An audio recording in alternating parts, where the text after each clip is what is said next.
Welcome back to Physics with Omar Farooq. PMC PET test number 4. Question number 1. Coulomb per second is equivalent to ampere, farad, Henry या watt. Coulomb per second क्या है? Coulomb is the unit of charge and second is the unit of time. So charge per unit time ये हमें क्या देता है? शाबाश, क्या ये एम्पेयर देता है कि नहीं देता?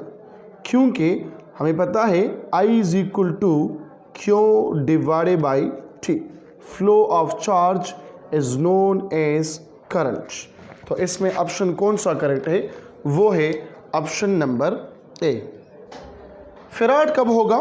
Farad is the unit of capacitance. ये बराबर है C is equal to Q divided by V, मतलब coulomb divided by volt. Henry is the unit of inductance and watt is the unit of power. तो correct option इसमें क्या है? वो है एम्पेयर. करंट का यूनिट क्या है? Q divided by T. Number 2, the basic reason why a full wave rectifier has twice frequency efficiency than a half wave rectifier, because it use transformer, its ripple factor is much less, it use both cycle as input, या output frequency is double the line frequency. Efficiency क्यों ज़्यादा है full wave rectifier का? क्योंकि यहाँ पे ये use करता है क्या? इनपुट में 2 साइकिल. ठीक है, मतलब हाफ साइकिल वो हाफ रेक्टिफायर, फुल साइकिल तो फुल वेव रेक्टिफायर. तो बोथ साइकिल ये देता है. ठीक है, एज ए आउटपुट. देखो फॉर एग्जांपल ये एक फुल साइकिल हो गया. ठीक है, यहाँ पे फुल वेव रेक्टिफायर में हमने 2 डायोड्स लगाए हैं. ठीक है, और ब्रिज वेव रेक्टिफायर वो भी फुल वेव रेक्टिफायर होता है जिसमें हमने 4 डायोड लगाए हैं. ये यहाँ पे रिजल्टेंट पे या आउटपुट पे क्या देता है? ये आपको 2 पीक्स देते हैं. मतलब ये पॉजिटिव भी कन्वर्ट करता है डीसी में और ये नेगेटिव भी कन्वर्ट करता है किस चीज़ में? डीसी में. इस वजह से इसका फ्रीक्वेंसी क्या होगा? इनपुट फ्रीक्वेंसी से क्या है? ज़्यादा है. क्लियर हो गई बात? Now number 3, for an object moving in a circle the angle between linear velocity and the position vector is. देखो ये सर्कुलर मोशन है. ठीक है, यहाँ से लेकर यहाँ तक ये है रेडियस r और यहाँ पे क्या है? ये फॉर एग्जांपल वेलोसिटी. तो इन दोनों के दरमियान एंगल कितना है? वो है 90 डिग्री. क्लियर है? लेकिन अगर बात आ जाए कि लीनियर डिस्टेंस या linear displacement and linear velocity के दरमियान एंगल क्या है? फिर यहाँ पे होगा 0 डिग्री होगा. ठीक है, लेकिन यहाँ पे क्या है? पोजीशन वेक्टर और लीनियर वेलोसिटी के दरमियान एंगल मांग रहे हैं. तो वो कितना है? वो है 90 डिग्री है. Option number C is the correct one. Joule second is the unit of energy. का यूनिट क्या है? जूल है, लिहाजा ये गलत है. हीट का यूनिट क्या है? जूल है, लिहाजा ये भी गलत है. वर्क का यूनिट क्या है? जूल है, तो ये भी गलत है. करेक्ट ऑप्शन कौन सा है? ये है Planck constant. E is equal to h f. तो H बराबर है किस चीज़ की? E divided by F. E क्या है? ये है जूल. 1 और फ्रिक्वेंसी क्या है? टाइम पीरियड है कि नहीं है? जिसका यूनिट क्या है? सेकंड है. So joule second is the unit of Planck constant. अच्छा, प्लांक कांस्टेंट की जगह एंगुलर मोमेंटम भी आ सकता है. क्या आ सकता है?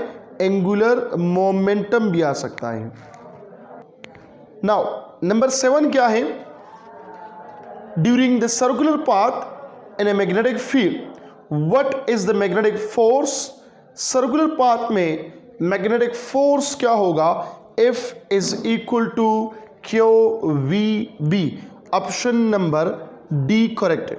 क्यों बी तो नहीं है क्योंकि इसका लीनियर वेलोसिटी भी है. क्यों बी स्क्वायर भी नहीं है, ये भी नहीं है. तो करेक्ट ऑप्शन कौन सा है? Q v B. आप लोगों ने पढ़ा है कि जब हम इलेक्ट्रॉन को यूनिफॉर्म मैग्नेटिक फील्ड में 90 डिग्री के साथ थ्रो करें तो ये सर्कुलर पाथ मोशन करेगा. ठीक है, सर्कुलर पाथ कवर करेगा। तो मतलब ये है सेंट्रीपिटल फोर्स बराबर हो जाता है किस चीज़ के, मैग्नेटिक फोर्स के बराबर हो जाता है। किस चीज़ की, मैग्नेटिक फोर्स के। तो मैग्नेटिक फोर्स किस चीज़ के बराबर है, क्यू वी बी के बराबर है। इस वजह से option number D correct option है। Number 8, the sum of all form of molecular energies kinetic plus potential, ठीक है, of a substance is term as absolute temperature, ठीक है, पोटेंशियल एनर्जी, काइनेटिक एनर्जी या इंटरनल एनर्जी। इंटरनल एनर्जी किसे कहते हैं, sum of all kinetic energy, rotational kinetic energy, vibratory kinetic energy, linear kinetic energy plus potential energy, इसको हम कहते हैं इंटरनल एनर्जी कहते हैं। So option number B is the correct one. Number 9, Laplace expression for the speed of sound is option number D, v is equal to gamma p divided by rho. Speed of sound किस चीज के बराबर है, वो तो e divide by rho के बराबर था। लेप्लास ने क्या किया था, e बराबर किया था किस चीज के, गेमा p के। तो e की जगह जब हम गेमा p पुट करें सो v बन जाता है गेमा p डिवाइडेड बाई रो बन जाता है। अगर लेप्लास की जगह न्यूटन एक्सप्रेशन आ जाए तो फिर क्या होगा, v is equal to p divided by rho होगा।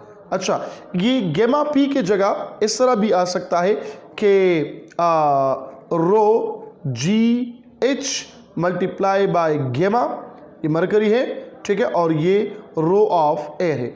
इस तरह भी आ सकता है क्योंकि प्रेशर पास्कल प्रिंसिपल आप लोगों को याद है, वो किस चीज़ के बराबर है, रो जी एच के बराबर है, ठीक है। Number 10, Planck constant is analogous to inertia, नहीं है क्योंकि इनर्शिया का यूनिट नहीं है। वेव नेचर, ये भी नहीं है। एंगुलर मोमेंटम, ये लीनियर मोमेंटम, तो लीनियर मोमेंटम भी नहीं है, और एंगुलर मोमेंटम करेक्ट ऑप्शन है, ठीक है। जॉल सेकंड, ये प्लैंक कांस्टेंट का यूनिट है, और जॉल सेकंड ये एंगुलर मोमेंटम का यूनिट है। तो ये दोनों एक दूसरे के साथ क्या है, सिमिलर है। तो option number C correct option होगा। Number 11, mostly widely use rectifier is half wave rectifier, full wave rectifier, bridge wave rectifier या नन ऑफ दीज। मोस्टली जो रेक्टिफायर यूज होते हैं इलेक्ट्रॉनिक में वो क्या है, ब्रिज वेव रेक्टिफायर है। अब ब्रिज वेव रेक्टिफायर हम क्यों इस्तेमाल करते हैं, रीजन क्या है, क्योंकि ये भी फुल वेव कन्वर्ट करता है डीसी में, और ये भी फुल वेव कन्वर्ट करता है डीसी में। लेकिन जो फुल वेव रेक्टिफायर है इसमें 2 डायोड लगे हुए थे और यहाँ पे 4 डायोड लगते हैं। लेकिन फर्क क्या है, इसमें step centre tap transformer use होता है, और ये इसमें ट्रांसफार्मर यूज नहीं होता। यहाँ पे वाइंडिंग नहीं होती, और यहाँ पे इसके लिए वाइंडिंग की जरूरत है। सेंटर टेप ट्रांसफार्मर है, जब ट्रांसफार्मर आ गया तो इसमें हम 2 क्वाइल्स कंसिडर करेंगे, ठीक है।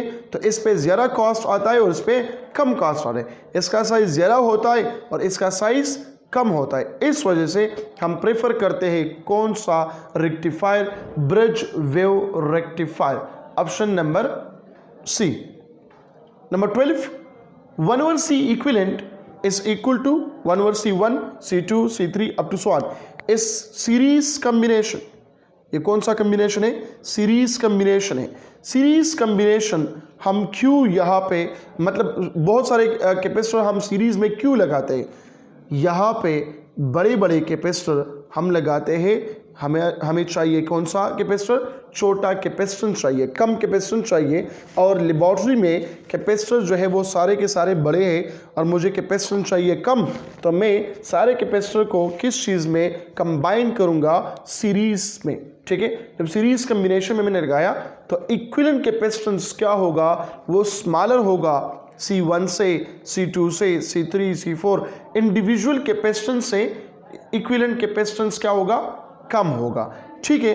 अगर मैं चाहता हूँ लार्जर कैपेसिटेंस और लैब में सारे के सारे कैपेसिटर जो पड़ी हुई है उसके जो कैपेसिटेंस है वो कम है, तो मैं क्या करूँगा, इन सारों को मैं पैरेलल कम्बिनेशन में लगाऊंगा। C equivalent is equal to C1, C2 up to so on plus Cn। मतलब ये है KC इक्विवेलेंट, इंडिविजुअल से फिर क्या होगा, ग्रेटर होगा। लेकिन एमसीक्यूज में कौन सा कॉम्बिनेशन है, वो है सीरीज कॉम्बिनेशन है। Number 13, specific resistance of all metals is mostly affected by temperature, pressure, magnetic field and volume। specific resistance सिर्फ और सिर्फ क्या करे, टेम्परेचर पे इफेक्ट हो रहा है। So option number A correct option होगा, बाकी डायमेंशन पे ये डिपेंड नहीं करता। Number 14, if the velocity of an object is increasing with time then acceleration is what। देखो एक गाड़ी है फॉर एग्जांपल, ये ईस्ट की तरफ जा रही है और ये टाइम टू टाइम अपनी वेलोसिटी में इंक्रीज ला रहा है, चेंज आता है कि नहीं आता, तो इस टाइम ये एक्सेलरेशन क्या होगा, पॉजिटिव होगा। क्लियर है ये। अगर फॉर एग्जांपल ये टाइम के साथ साथ वेलोसिटी में चेंजेस आते हैं लेकिन डिक्रीज होता है, तो फिर एक्सेलरेशन नेगेटिव होगा। क्लियर है बात। तो यहाँ पे क्या, velocity of an object is increasing with time, तो एक्सेलरेशन इस टाइम क्या होगा, वो पॉजिटिव एक्सेलरेशन होगा। Option number B is the correct one. Number 15, the distance between 2 point charges if halved the force between them would be 4 times, क्योंकि force is inversely proportional to r square. अब r को आप क्या करते हो, ये half लेते हो, ठीक है। तो एफ प्राइम क्या होगा, ये होगा 1/r divided by 2 whole square, जो बनेगा क्या, 4 × 1/r स्क्वायर, जो बनेगा F prime is equal to 4 × f, ठीक है। उस फोर्स का ये क्या होगा, 4 टाइम्स ज़्यादा होगा। So option number D correct option है। Number 16, spectrum from hydrogen atom is line spectrum, continuous spectrum, band spectrum या नन ऑफ दीज। तो हाइड्रोजन एटम का स्पेक्ट्रम कौन सा है, वो है लाइन स्पेक्ट्रम है, ठीक है। कौन सा है, लाइन स्पेक्ट्रम है। जो कंटिन्यूस स्पेक्ट्रम होता है वो कैंडल लाइट है, ठीक है, या ऑर्डिनरी लाइट है जिससे स्पेक्ट्रम प्रोड्यूस होता है। उस स्पेक्ट्रम को हम कौन सा स्पेक्ट्रम कहते हैं, कंटिन्यूस स्पेक्ट्रम कहते हैं, ठीक है। तो यहाँ पे देखिए लाइन स्पेक्ट्रम किस वजह से आता है, नंबर ऑफ शेल्स की वजह से, इसको इसलिए हम लाइन स्पेक्ट्रम कहते हैं। Number 17, which one of them is a type of emission, spontaneous emission, stimulated emission, both of them are none of these। so spontaneous emission भी है और stimulated emission भी है। so ऑप्शन नंबर सी को हम correct करेंगे। लेजर में आप लोगों ने पढ़ा होगा spontaneous और stimulated emission, ठीक है। एब्जॉर्प्शन भी होगा और emission भी उसमें होता है। Number 18, displacement and distance move by an object in a straight path। जब सिंगल पाथ हो, एक पाथ हो, देखो ये एक पाथ है ए से लेकर बी तक, ये 2 पॉइंट्स में लिया, स्ट्रेट पाथ है, तो यहाँ पे डिस्टेंस और डिस्प्लेसमेंट बराबर होंगे। डिस्टेंस और डिस्प्लेसमेंट क्या होंगे, बराबर। और दूसरी बात यहाँ पे याद रखें, इन दोनों के दरमियान एंगल कितना होगा, डिस्टेंस और डिस्प्लेसमेंट, ये सेम चीज़ें है, इसमें एंगल नहीं होता। हाँ मखा आप लोग यहाँ पे लिखते हो तो एंगल कितना होगा, 0 डिग्री होगा, ठीक है। लेकिन यहाँ पे क्या है, displacement and distance move by an object in a straight path is same, 0 नहीं होगा, क्योंकि एक ही पाथ है और एक पाथ पे डिस्टेंस और डिस्प्लेसमेंट दोनों बराबर होंगे। Number 19, Lenz's law provide information about the direction of inductance, induce current, induce flux and induce magnetic field। देखो यहाँ पे जो डायरेक्शन देता है वो डायरेक्शन ऑफ करंट देता है, ठीक है। आप लोग डिस्क्रिप्शन में मैंने लिंक दिया है लेंस लॉ का, वो ओपन करें और देख लें। 12 to 13 केसेस मैंने डिस्कस किया यहाँ पे, ठीक है। यहाँ पर देखें कि सपोज करें एक मैग्नेट है जिसका एक पोल साउथ है और एक पोल नॉर्थ है, और यहाँ पे एक क्वाइल है, ठीक है, ये इस डायरेक्शन में मूव होता है। तो क्वाइल में जो डायरेक्शन ऑफ करंट है वो एंटी क्लॉकवाइज होगा। यहाँ पर जो मैग्नेट है वो यहाँ पे नॉर्थ पोल और यहाँ पे साउथ पोल होगा, रिपल्शन स्टार्ट होगा यहाँ पे, ठीक है।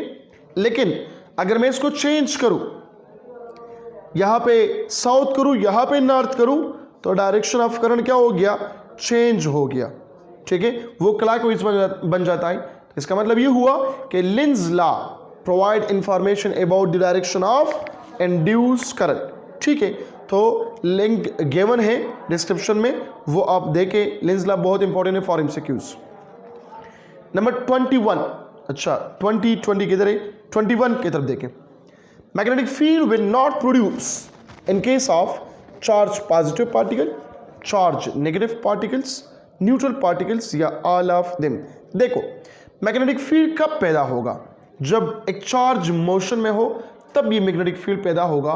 चार्ज रेस्ट में है, सिर्फ और सिर्फ एक फील्ड होगा जो इलेक्ट्रिक फील्ड है, ठीक है। अब यहाँ पे चार्ज पॉजिटिव पार्टिकल है तो इससे मैग्नेटिक फील्ड प्रोड्यूस होता है क्योंकि पार्टिकल मोशन में है। नेगेटिव चार्जेस है तो इससे भी मैग्नेटिक फील्ड प्रोड्यूस होगा। लेकिन जो न्यूट्रल पार्टिकल्स है तो इसमें न्यूट्रल पार्टिकल का मतलब क्या है, चार्ज नहीं है इसमें। जब चार्ज नहीं है तो इनमें से एक फील्ड भी नहीं होगा, न मैग्नेटिक होगा न इलेक्ट्रिक फील्ड होगा। तो मैग्नेटिक की जगह इस तरह भी आ सकता है, electric field will not produce in case of, वो भी क्या है, न्यूट्रल पार्टिकल है। यहाँ पे मैग्नेटिक फील्ड है तो बी ऑप्शन कौन सा होगा, न्यूट्रल पार्टिकल होगा।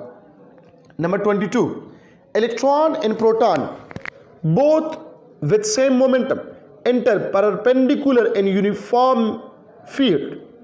Path of proton will more curved, path of electron will more curved. Both have same curve path या both path of both will straight line. देखो इलेक्ट्रॉन और proton क्या है, दोनों चार्ज पार्टिकल है, ठीक है। सेम मोमेंटम के साथ हमने थ्रो किया perpendicular and uniform magnetic field, तो ये दोनों क्या करेंगे, सर्कुलर पाथ में आएंगे और इसका जो रेडियाई है, कर्व पाथ है, वो भी क्या होगा, सेम होगा। स्पाइरल शेप में नहीं होगा क्योंकि स्पाइरल क्या है, वो तो हम एंगल लेस ग्रेटर देन 0 और 90 से कम पे इसको थ्रो करते तो वो स्पाइरल शेप में आ जाता है। लेकिन यहाँ पे बात आ गई परपेंडिकुलर के, तो परपेंडिकुलर में क्या होगा, ये सर्कुलर पाथ कवर करेगा, ठीक है। Number 23, if radial distance is 2 meter and linear acceleration is 2 meter, अच्छा 2 meter per second square, the angular acceleration becomes, तो आपने पढ़ा है a is equal to r into alpha, तो अल्फा क्या होगा, alpha is equal to a divided by r। a कितना है 2, r कितना है 2, अल्फा क्या होगा 1। ऑप्शन कौन सा करेक्ट होगा, option D. Number 24, angle between radius vector and centripetal acceleration is, radius vector और सेंट्रीपिटल एक्सेलरेशन के दरमियान एंगल कितना होगा। देखो ये रेडियस है, ये रेडियस है, ये रेडियस है और ये भी रेडियस है, और सेंट्रीपिटल एक्सेलरेशन का डायरेक्शन भी ये क्या होगा, along the center of the circle होगा। और हम कहते हैं कि सेंट्रीपिटल एक्सेलरेशन क्या है, रेडियल एक्सेलरेशन है कि नहीं है, तो दोनों के दरमियान जो एंगल होगा वो क्या होगा, 0 degree. So option number A is the correct one. अगर centripetal acceleration, radius vector, centripetal acceleration की जगह सेंट्रीपिटल फोर्स भी आ जाए तब भी क्या होगा, 0 डिग्री को होगा। हाँ, सेंट्रीपिटल एक्सेलरेशन की जगह लीनियर एक्सेलरेशन आ जाए फिर क्या होगा, 90 डिग्री होगा। या सेंट्रीपिटल एक्सेलरेशन की जगह टेंजेंटल फोर्स आ जाए तब भी एंगल क्या होगा, 90 डिग्री होगा, क्योंकि ये टेंजेंटल एक्सेलरेशन या टेंजेंटल फोर्स है तो इसके दरमियान फिर 90 डिग्री है, ठीक है ना। तो अब यहाँ पे ये सेंट्रीपिटल एक्सेलरेशन, ये भी centripetal acceleration, centripetal acceleration, centripetal acceleration और रेडियस भी है, तो इस वजह से हाँ यहाँ पे ऑप्शन कौन सा करेक्ट होगा, ऑप्शन नंबर ए करेक्ट होगा। Number 25. Inertia refer to tendency of object to be at rest, to be at constant motion, remain in the same state as previous, be accelerating motion. देखो inertia क्या है? Acceleration motion. मतलब inertia किसे कहते हैं? Property of an object, property of a material which oppose these changes occur in their state. मतलब जब इसको हम मूव करते हैं फ्रॉम रेस्ट, ठीक है, या इसको हम स्टॉप करते हैं फ्रॉम मोशन, तो ये अपोजिशन शो करता है, ये रेजिस्टेंस शो करता है, उसको हम क्या कहते हैं? इनर्शिया कहते हैं. Tendency of object to be accelerated motion, ठीक है ना. बी एट रेस्ट मतलब इनर्शिया के टाइप्स कितने हैं मैं यहां पे लिखता हूं. inertia of rest, inertia of motion, and number third कौन सा है? inertia of direction. डिस्क्रिप्शन में इसका लिंक भी मौजूद है, ठीक है. या आप लोग इस तरह करें कि प्लेलिस्ट को ओपन करें, चैप्टर नंबर 3 पे आ जाए और सेकंड नंबर लेक्चर है इनर्शिया पे, ठीक है. Number 26. Internal resistance is the resistance offered by source of EMF, conductor, resistor, capacitor. तो source of EMF, ठीक है, ये जो resistance है ये बहुत ज़्यादा कम है. फॉर एग्जाम्पल ये सोर्स आ गया और इसके दरमियान जो रेजिस्टेंस है उस रेजिस्टेंस को हम इंटरनल रेजिस्टेंस कहते हैं. ये क्या है? सोर्स ऑफ EMF है. कंडक्टर में रेजिस्टर R है, ठीक है, और कैपेसिटर में जो रेजिस्टेंस है उसको हम कहते हैं कैपेसिटिव रिएक्टेंस कहते हैं. क्या कहते हैं? Capacitive reactance. आप लोगों के चैप्टर नंबर 15 में मौजूद है, AC सर्किट में है. MCQ number 27. A full wave rectifier passes dash into positive cycle, lower half cycle, upper half cycle, both cycle. full wave rectifier है तो दोनों पे ये काम कर रहा है. तो यहाँ पे ऑप्शन कौन सा होगा? Option number C is the correct one, both cycle, ठीक है. ये आ गया फॉर एग्जांपल ये पॉजिटिव ये नेगेटिव, ये इनपुट है और यहाँ पे हमने दो क्या लगाए हैं? डायोड्स लगाए हैं, ठीक है. तो ये यहाँ पे आउटपुट पे क्या देगा? दोनों साइकिल को, बल्कि तीनों साइकिल को ये क्या करेगा? कन्वर्ट करेगा पॉजिटिव साइकिल्स में. क्योंकि मैंने यहाँ पे 3 साइकिल लिए, 2 पॉजिटिव 1 नेगेटिव, तो तीनों ये कन्वर्ट करेगा किस चीज़ में? पॉजिटिव में. क्लियर हो गई बात. Number 28. Self inductance varies with applied current in a coil as I square 1/I, I या remain unchanged. Self inductance change in current की वजह से प्रोड्यूस होता है. देखो आपने पढ़ा है EMF is equal to del I divided by delta T. Self inductance बराबर है किस चीज के? EMF multiply by delta T divided by delta I. तो इसका मतलब ये हुआ कि इंडक्टेंस और करंट के दरमियान जो रिलेशनशिप है वो इनवर्स है. तो ऑप्शन इसमें कौन सा होगा? ऑप्शन नंबर B करेक्ट होगा. क्लियर हो गई बात. ये आप लोगों ने पढ़ा है, सेल्फ इंडक्टेंस में पढ़ा है चैप्टर नंबर 14 में, इलेक्ट्रोमैग्नेटिक इंडक्शन में. देखिए आप लोग 29. The resistance and length of wire are inversely related, directly related, not related, none of above. Chapter number 2 में आप लोग देखें करंट इलेक्ट्रिसिटी में सेकंड नंबर टॉपिक है रेजिस्टेंस डिपेंड करता है किस चीज़ पे? लेंथ ऑफ द वायर पे. लेंथ इंक्रीज होता है तो रेजिस्टेंस इंक्रीज होगा, लेंथ डिक्रीज होता है तो रेजिस्टेंस भी डिक्रीज होगा. Number 30. How can a magnetic field be produced using a permanent magnet, using a temporary magnet, electric current, using a permanent magnet और इलेक्ट्रिक करंट. देखो यहां पे करंट है, ठीक है, और यहां पे है यूजिंग अ परमानेंट मैग्नेट या electric current. Magnetic field produce होता है किसके वजह से? According to arrested by flow of charge के वजह से होता है, ठीक है. जब यहां पे फ्लो ऑफ चार्ज नहीं है तो फिर हम टेक करेंगे ऑप्शन नंबर C को, ठीक है. अब यहाँ पे ये क्यों हम सेलेक्ट नहीं करते? क्योंकि यहाँ पे है यूजिंग अ परमानेंट मैग्नेटिक या इलेक्ट्रिक करंट, ठीक है। So magnetic field is produced is due to what, electric current के वजह से प्रोड्यूस होता है, ठीक है, फ्लो ऑफ चार्ज के वजह से प्रोड्यूस होता है। और ये किसने कहा था, ऑरेस्टेड ने कहा था। आप लोग चैप्टर नंबर करंट इलेक्ट्रिसिटी में टॉपिक नंबर फर्स्ट पेज पे आप लोग ये देख सकते हैं। Number 31, if the increase in kinetic energy of a body is 22%, the increase in momentum will be what? तो यहाँ पे इस फार्मूले से आप लोग सॉल्व करें। काइनेटिक एनर्जी का रिलेशन मोमेंटम के साथ क्या है, डायरेक्ट है, ठीक है। तो यहाँ पे करें kinetic energy in under root is directly proportional to P.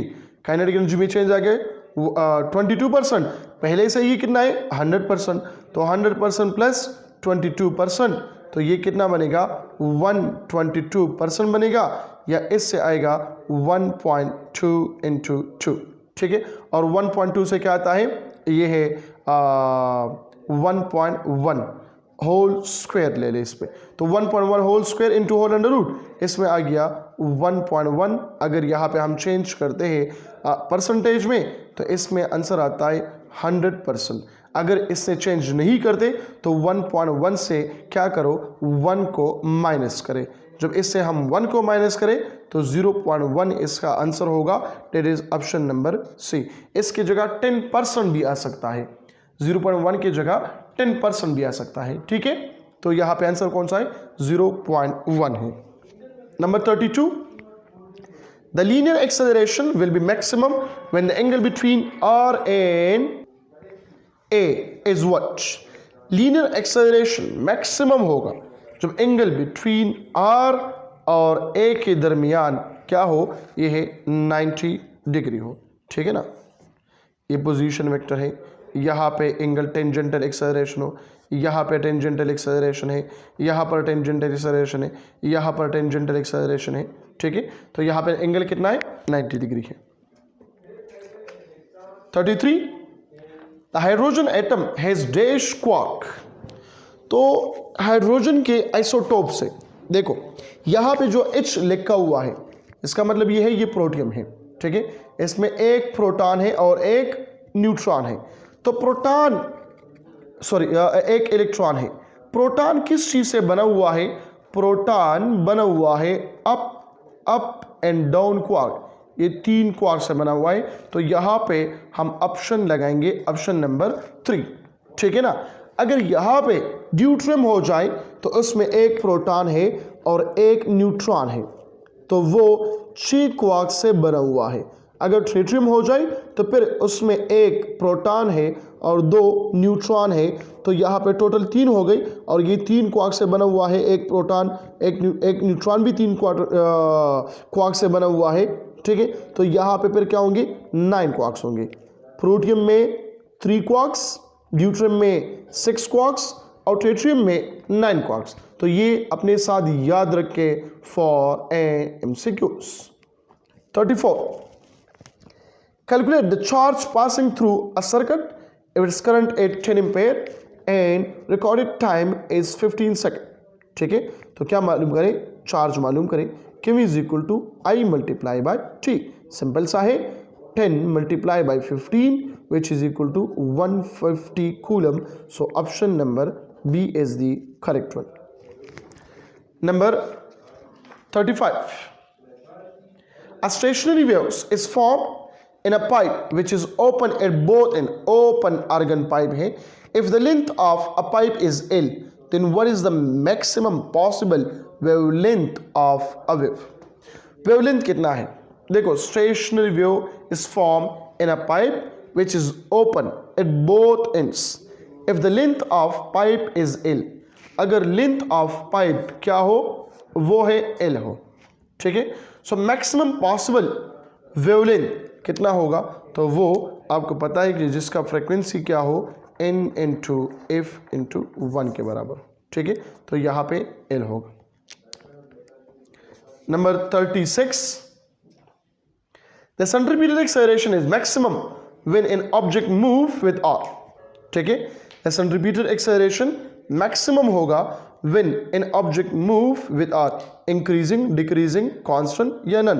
तो यहाँ पे क्या है, सेंट्रीपिटल एक्सेलरेशन आप लोगों को पता है A C is equal to minus V square divided by R. तो आर के साथ इसका ताल्लुक क्या है, इनवर्स रिलेशन है। So option number B is the correct one. Number 37, 1 light year is a distance traveled by earth in 1 year, distance traveled by star in 1 year, distance traveled by light in 1 year, या none of above 1 light year है। तो light जो है वो distance cover करेगा। So option कौन सा correct है, ऑप्शन नंबर सी करेक्ट है। Number 38, value of current in a short circuit is infinite. ठीक है ना, आपने पढ़ा है V is equal to I R, I बराबर है V डिवाइडेड बाई आर। तो शॉर्ट सर्किट में जो R है वो क्या है, 0। So V divide by 0, so anything divide by 0 is equal to infinity. यहाँ पे करंट क्या बन जाता है, 0 बन जाता है। क्लियर होगी बात। Now 39, which of the following is not found in DC generator. Armature मौजूद होता है, slip ring, commutator, magnet. Commutator ये एसी को डीसी में कन्वर्ट करता है, ठीक है। मैग्नेट भी मौजूद है, ठीक है। आर्मेचर भी मौजूद है, ठीक है। लेकिन स्लिप रिंग नहीं होता। क्यों? क्योंकि slip ring used in AC generator. हाँ, अगर स्लिप की जगह स्प्लिट होता तो करेक्ट होता, लेकिन यहाँ पे स्प्लिट नहीं है, तो लिहाजा कौन सा ऑप्शन करेक्ट है, वो है ऑप्शन नंबर बी करेक्ट है।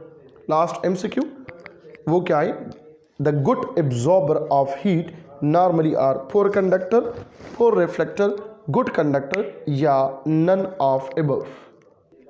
तो ऑप्शन इसमें कौन सा करेक्ट है, वो है option number C, good conductor है। ठीक है। अच्छा, आप लोग सोचेंगे कि यहाँ पे तो पीएमसी टेस्ट में 56 एमसीक्यू है और मैं डिस्कस कर रहा हूँ कभी 40 एमसीक्यूज, कभी 45, कभी 50। ठीक है, कभी भी अभी मैंने कंप्लीट एमसीक्यू डिस्कस नहीं किया। वजह यह है कि मैं यहाँ पे इसको देखता हूँ, आउट ऑफ सिलेबस एमसीक्यूज इससे निकालता हूँ, आउट ऑफ कोर्स एमसीक्यूज इससे निकालता हूँ, जो आप लोगों के कोर्स में शामिल है वो यहाँ पे समझाता हूँ। ठीक है, ठीक है। तो इस वजह से मैं यहाँ पे आप लोगों की जो डिस्कशन क्लास है यहाँ पे 40 या 45 या 50 जितनी भी हो वो मैं डिस्कस कर रहा हूँ। मिलते हैं एक नए लेक्चर के साथ। अपना बहुत सारा ख्याल रखिएगा। Thank you so much. अल्लाह हाफिज़।